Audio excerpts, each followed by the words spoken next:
The airplane hummed steadily through the night sky, its wings slicing cleanly through the thin air as it soared at 30,000 feet. Passengers were scattered across their seats, some dozing with their heads pressed against windows, others flipping through magazines or scrolling restlessly through their phones. The soft chime of the seatbelt sign and the gentle murmur of the flight attendants moving up and down the aisles created a rhythm so familiar that no one gave it a second thought. For most, it was just another flight, another few hours trapped in a pressurized metal capsule until they reached their destination. In seat 14C, a woman sat perfectly still. She hadn't spoken since she boarded the aircraft. Not a single word to the flight attendants, not even when they offered her water. She only gave a polite nod and a faint, practiced smile, the kind that closed off conversation before it began. She looked ordinary enough. Long, dark hair pulled neatly behind her shoulders, a plain jacket zipped halfway, jeans that showed no creases from rushing, and sneakers so spotless they seemed almost new. To anyone glancing her way, she was just another passenger lost in her own world. But there was something about her silence, about the way she carried herself, that set her apart from the restless energy of the cabin. She kept her gaze on the window, watching the stars burn faintly against the dark horizon. If anyone noticed, they might have thought she was just enjoying the view. In truth, she wasn't seeing the stars at all. Her mind was elsewhere, on things she had promised herself she had left behind. This was supposed to be a simple flight, anonymous, uneventful. That was why she had chosen this route, why she had bought the ticket under a name that meant nothing. She wanted no recognition, no whispers, no hint of who she had once been. The intercom crackled, and the captain's calm voice filled the cabin. "Ladies and gentlemen, we've reached cruising altitude. The seatbelt sign has been turned off. Please feel free to move about the cabin, but we do ask you to remain seated when possible. We're expecting a smooth ride tonight." A ripple of relief and comfort passed through the passengers. It was the kind of announcement that reassured people that nothing unusual would happen on this flight. Drinks began clinking on trays. Hushed laughter broke out in the rows where families traveled together, and tired business travelers leaned back with their eyes closed. But the woman in 14C stayed perfectly still, her hands resting lightly on her lap. She breathed slowly, deliberately. To anyone else, she was calm. But she was listening, always listening. To the engines, to the faint chatter of the crew behind the curtain, to the subtle tension in the air that most people never noticed. She had been trained to notice everything. And no matter how hard she tried to push that part of her life away, it had never truly left her. Across the aisle, a young man had been sneaking glances at her. He was curious, maybe because of her silence, maybe because she seemed so unreachable. Finally, he leaned over and said in a tentative voice, "First time flying?" The woman turned her head slowly, her expression unreadable. For a moment, it seemed she wouldn't answer. Then she gave the faintest shake of her head. The man chuckled awkwardly, trying to ease the tension. "Guess not. You look like you've done this 1,000 times." She only offered a polite smile, nothing more. The man, sensing he wouldn't get much else, shrugged and returned to his phone. That was how she wanted it, distance, separation, silence. Hours passed. The plane glided forward, the world below invisible beneath the blanket of night. The woman barely moved. Every so often she closed her eyes, not in sleep but in a kind of quiet vigilance. Her life had taught her that danger often came when people least expected it. When they were comfortable, when they believed nothing could possibly go wrong. It was near midnight when it happened. The intercom crackled again, but this time it wasn't the steady voice of the captain. Instead, it was silence for a moment, then a faint commotion picked up through the thin speakers. A murmur spread among the passengers as they noticed the unusual sound. Then suddenly a harsh noise cut across the cabin, a cough, ragged and loud, from the cockpit. Moments later, the cabin door opened slightly, and a flight attendant stumbled out, her face pale. She whispered to another crew member who gasped audibly. A nervous ripple of whispers ran through the rows. Something was wrong. The passengers straightened, craning their necks, trying to see. The woman in 14C didn't move. Her eyes narrowed, her body tense but still. She already knew. She had heard it in the cough, in the silence that followed. Something had happened to the captain. The flight attendant tried to speak through the intercom, her voice shaking.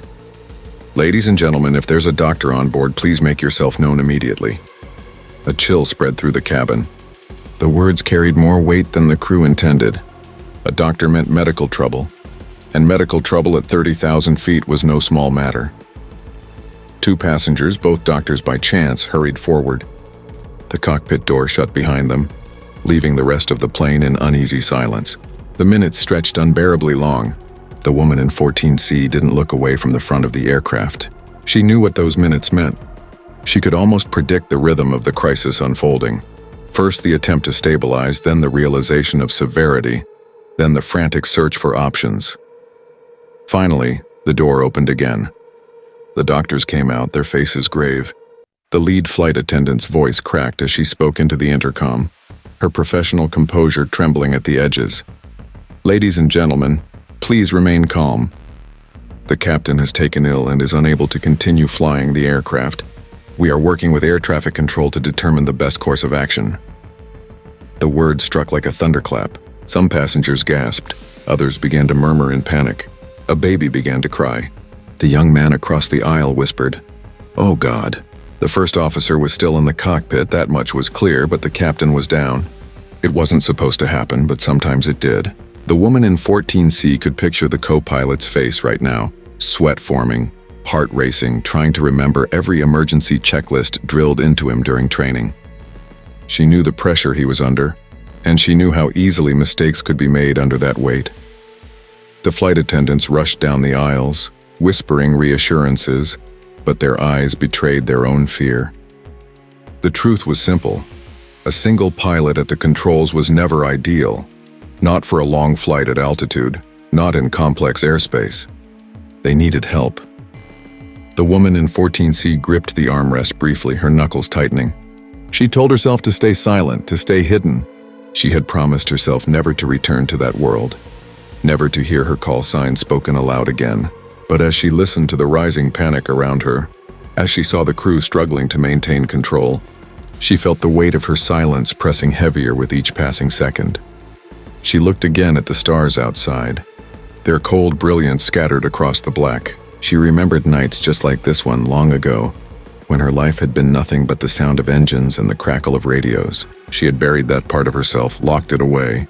But now, 30,000 feet in the air with hundreds of lives balanced on the edge of uncertainty, she wondered if silence would cost more than she could bear. In the cockpit, alarms began to chime faintly, audible even through the door. The co-pilot was trying to mask the stress in his voice as he spoke rapidly with air traffic control, but the sharp tone gave him away. The woman knew the sound of a man being pushed beyond his limit.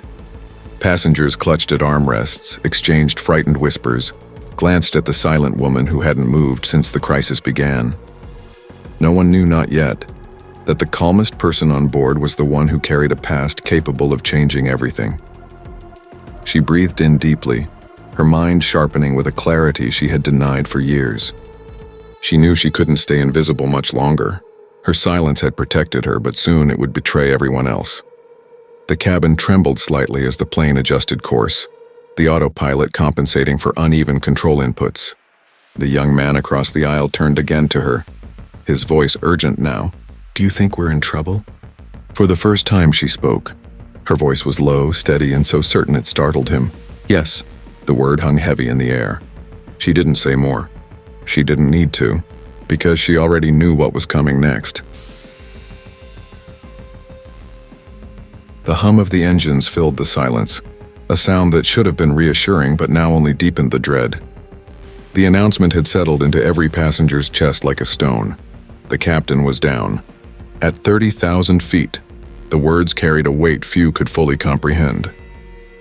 The flight attendants were doing their best to keep order, smiling too brightly, speaking too softly, but fear rippled through the rows like static electricity. Children clung to their parents, and people whispered to each other in panicked fragments. How long can one pilot manage alone? What if something happens to him too? Can we even land?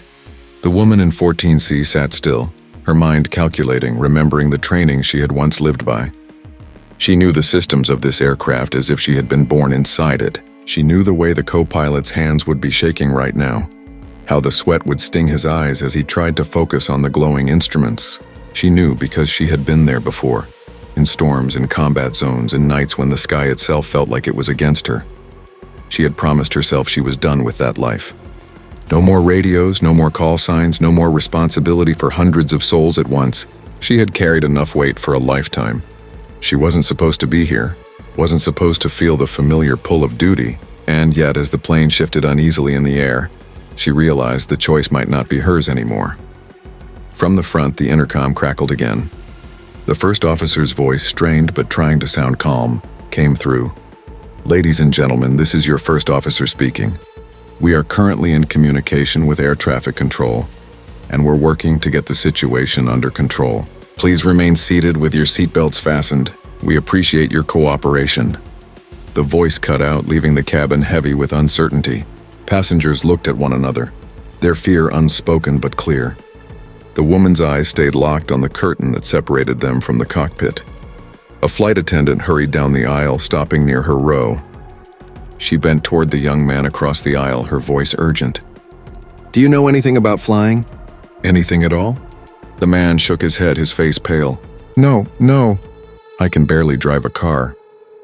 The attendant's eyes flicked to the woman in 14C as if hoping for a miracle. But the woman lowered her gaze, forcing herself into invisibility again. The attendant moved on quickly, asking others in hushed tones. That was when the first jolt came. The plane shuddered, not violently, but enough to make every heart leap into every throat. Drinks spilled, bags shifted in overhead compartments, and a collective gasp swept through the cabin. The woman closed her eyes briefly. She knew what that meant. The co-pilot was struggling, possibly overcorrecting, fighting both the plane and his own panic. Her jaw tightened. How long could he last like that? The young man across from her leaned forward, whispering desperately, "You don't seem scared. Why aren't you scared?" She looked at him, her eyes sharp, clear. For the second time she spoke, her voice cutting through the chaos like a blade. "Because fear doesn't help." He stared at her, bewildered. There was something in the way she said it, a weight behind her words that hinted at truths he couldn't imagine. Another jolt shook the aircraft, this one stronger. A baby wailed. A woman clutched her husband's arm so tightly he winced. The flight attendants braced themselves on the seats, their smiles vanishing. The intercom cracked again, the first officer's voice sharper now, betraying his strain. "We're experiencing some technical difficulties. I need everyone to remain seated and calm. We're diverting to the nearest airport." The words hung in the air, but the passengers weren't fooled. His voice was too thin, too brittle. He was losing control, not just of the plane, but of himself. The woman in 14C inhaled slowly. Her silence had kept her safe for years, but now it threatened to doom them all. She could hear the alarms in her memory, could see the way the cockpit lights would be glowing red right now. She knew exactly what the first officer was facing, and she knew he couldn't do it alone. A flight attendant rushed by again, panic in her eyes. She stopped, hands trembling, and whispered to another crew member. "He's asking if there's anyone with flight experience on board. We can't keep this up." The words pierced through the cabin. Passengers looked around wildly, desperate for a savior. The young man across the aisle turned to her, his voice urgent. You know something, don't you?" The woman didn't answer. Her pulse thudded in her ears. She had run from this moment for so long, but here it was, chasing her down at 30,000 feet. Another sharp dip jolted the plane, sending trays crashing and passengers gasping. The co-pilot's voice came again, but now it was ragged, on the edge of breaking. "If there's anyone on board with flight training, please make yourself known. We need assistance in the cockpit immediately." The cabin fell into stunned silence. The plea was unmistakable. The woman's heart pounded. She could stay seated. She could let someone else try. Someone unqualified, someone desperate. She could pretend she was just another face in the crowd. But as the cries of children rose, as the terror thickened in the air, she knew the truth. There was no one else. Slowly, she unbuckled her seatbelt. The sound was small, but in the silence of the cabin, it felt thunderous. Heads turned as she stood, her posture calm but commanding in a way that startled even herself. The nearest flight attendant froze, eyes wide. "Ma'am, please return to your seat." The woman shook her head once firmly. Her voice was steady, unyielding. "Take me to the cockpit." The attendant blinked, confused, stammering. Do you have... The woman's eyes locked on hers, and in that single look, the attendant knew. This wasn't an ordinary passenger. Without another word, the attendant nodded quickly and ushered her forward. Passengers watched in stunned silence as the quiet woman from 14C walked toward the front. Her steps measured, her presence suddenly larger than life. The whispers followed her. Who is she? Does she know what she's doing? God, I hope so. The curtain parted, and for the first time since the crisis began, the woman crossed into the domain she had once sworn never to enter again. The cockpit smelled of sweat and metal, the sharp tang of stress filling the air. The co-pilot sat hunched forward, his hands trembling on the controls, his face pale. The alarms blinked angrily, their red glow casting a harsh light across the cramped space. He turned sharply as the woman entered, his eyes frantic. Who are you? What are you doing here? She stepped closer, her voice calm, controlled. I can help. The co-pilot shook his head in disbelief. No, you can't. This isn't... His words stumbled over themselves, his panic overtaking him. She leaned closer, her voice firm, cutting through his fear. Listen to me. I know this aircraft. I know every system, every warning light you're seeing right now. If you want to get these people on the ground alive, you'll let me sit in that seat. His eyes widened. Who are you? For a moment, silence stretched. Her past, the one she had buried, was standing at the edge of revelation. She hadn't heard her call sign spoken aloud in years. She had run from it, hidden from it, tried to erase it. But in this moment, with hundreds of lives hanging in the balance, she knew she couldn't hide anymore. She straightened, her gaze unflinching. Her voice was steady, carrying the weight of everything she had once been. My name doesn't matter, she said quietly, but you'll know me by my call sign. The co-pilot blinked, confused, waiting. She met his eyes, and finally, she said it. Words that had once echoed across radios. Words that had once been spoken with respect, even awe. Raven. The co-pilot froze, recognition flashing across his face. He had heard that name before. Everyone in aviation had at some point. Raven, the legendary pilot who had vanished from the skies years ago. The one whose feats were whispered about in flight schools, whose daring maneuvers had been studied but never replicated. No one knew what had become of her. Until now. His hands trembled as he leaned back, relief and disbelief crashing over him. God, it's you? She didn't answer. She slid into the captain's seat, her hands settling on the controls like they had never left them. The cockpit felt alive again under her touch. The alarm still screaming, but her mind already moving through the chaos with cold precision. For the first time since the crisis began, the plane steadied. Back in the cabin, passengers felt the shift. The trembling eased, the chaos dulled. They didn't know why, didn't know how, but they felt it. Something had changed. The woman who had stayed silent for so long was silent no more. And as her call sign spread through the cockpit like a spark reigniting a flame, one truth became clear: Raven was back.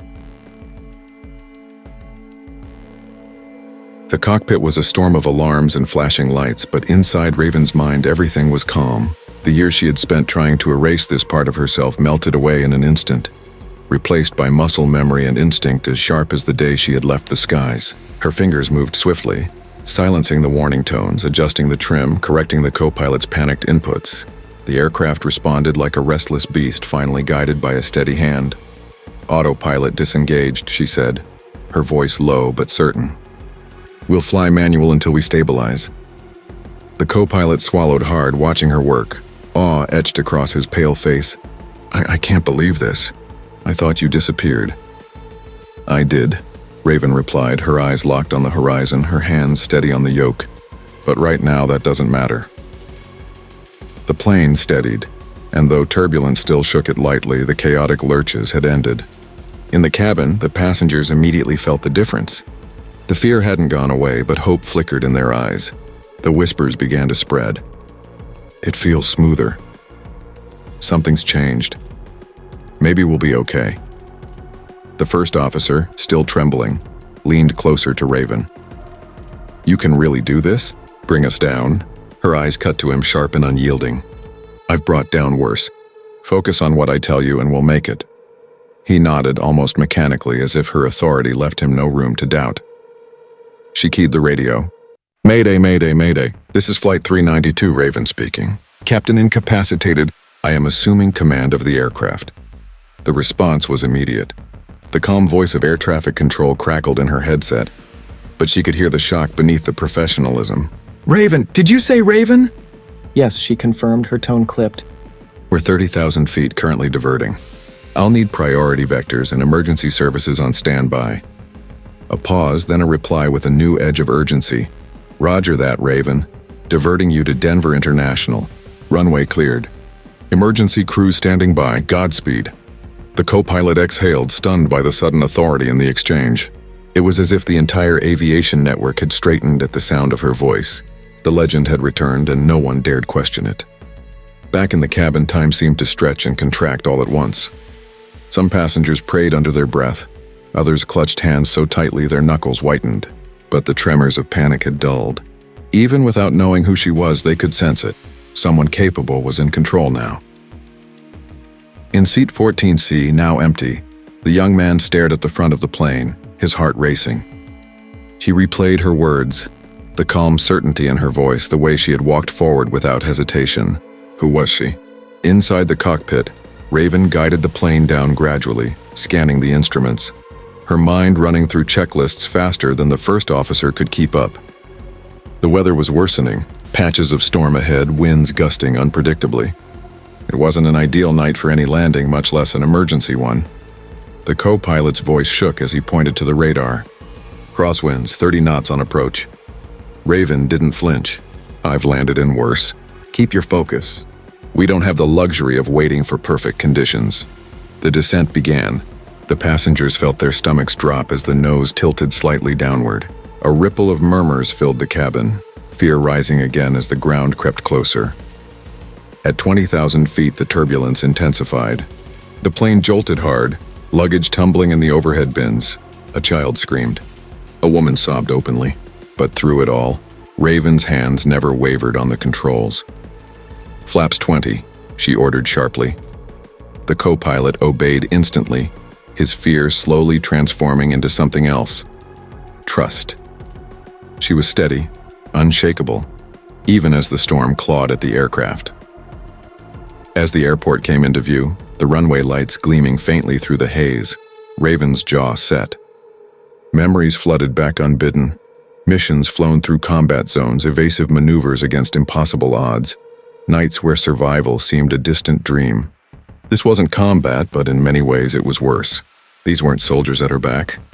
They were families, children, strangers who had placed their lives unknowingly into her hands. The radio crackled again. Flight 392. Winds are variable at 28 knots, gusting 35. Emergency crews are ready. Raven's grip tightened, but her voice remained calm. Copy that. We're coming in. At 10,000 feet, the cockpit door opened briefly. A flight attendant slipping in, her face pale. The passengers are terrified. They want to know if we'll make it. Raven didn't turn her head. Tell them we'll be on the ground soon. Tell them to trust me. The attendant nodded quickly, her eyes wide with something close to awe, before disappearing back into the cabin. The co-pilot stole a glance at Raven, his voice quieter now. Why did you stop flying? Someone like you. You could have been anything. For the first time, her expression shifted, a flicker of something deep and unspoken crossing her face. I lost too much up there, she said softly. Sometimes walking away is the only way to survive. The words hung heavy in the cramped space, but there was no time to dwell on them. The ground was rushing closer. Gear down, she commanded. The landing gear deployed with a thud, the drag pulling at the aircraft. The plane buffeted in the wind, the cross gusts making the wings shiver. Passengers gripped their seats as the descent steepened. At 5,000 feet, the storm hit hard, sheets of rain streaking across the windshield, the wind howling. The co-pilot cursed under his breath, struggling to keep steady. But Raven's hands were firm, guiding the plane through every violent push of the storm. Hold it together, she muttered to herself, her eyes locked on the runway lights breaking through the haze. Almost there, 3,000 feet. The alarm screamed again, warning of wind shear. The plane lurched violently, tilting. Gasps and screams echoed from the cabin. The co-pilot shouted, "We're losing it!" But Raven's voice cut through, steady, commanding. No, we hold. Trust me.